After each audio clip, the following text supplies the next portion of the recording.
my name is Ian. Beside me here is a Mercedes 190e 2-litre manual. I'm a bit reluctant to call this car mine, as I was fortunate enough to be given it by my grandfather, so I basically refer to this car as my papa's car. My grandfather was the second owner of the car in 1995. The car was only 2 years old at that point, and he kept it all the way up until 2018. Checking the history of the car, I've found out that the first 2 years, from 93 to 95, actually spent its time in London before being brought over to Northern Ireland, where my grandfather bought it. The dealership that sold the car to him actually had a connection with him already, as he bought quite a lot of commercial vehicles from them. So I think they've basically given him a phone call to recommend this vehicle to him. He's obviously liked it that much that he's kept it all these years later.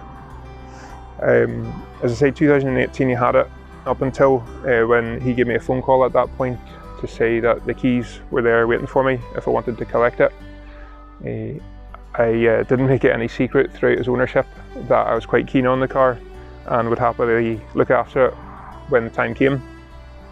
I've had quite a number of kind of early 90s cars over the years, and this fits right in that bracket.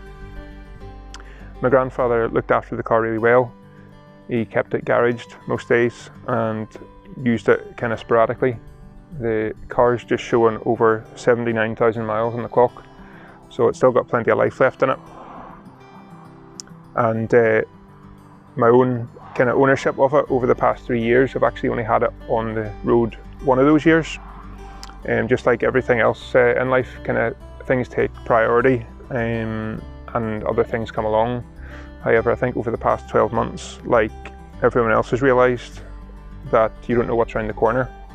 And it's given me a kind of bit of a kick up the backside, more or less, to get this thing back on the road again. It hopefully shouldn't take an awful lot of work to get it back up and running. I just really want to make sure it's kind of mechanically sound and bring it up to scratch. There's a few bits of rust under the wheel arches which need fixed, which is kind of common on these cars. Above and beyond that, really, it's just bringing up to modern standards. Would quite like to upgrade the sound system a bit, and I'm toying with the idea of putting some retrofitted cruise control in for the kind of longer road trips which I plan doing. Ideally, I'd like to take the car back to my grandfather and let him see it again. He can't drive anymore, so it would be nice for him to be able to see it. And the other thing I anticipate doing is taking it on a European road trip. Me and my friend did one a few years ago, and one of the stops was actually in Stuttgart at the Mercedes Museum. So to be able to do the same in this car, I think would be a bit of a dream.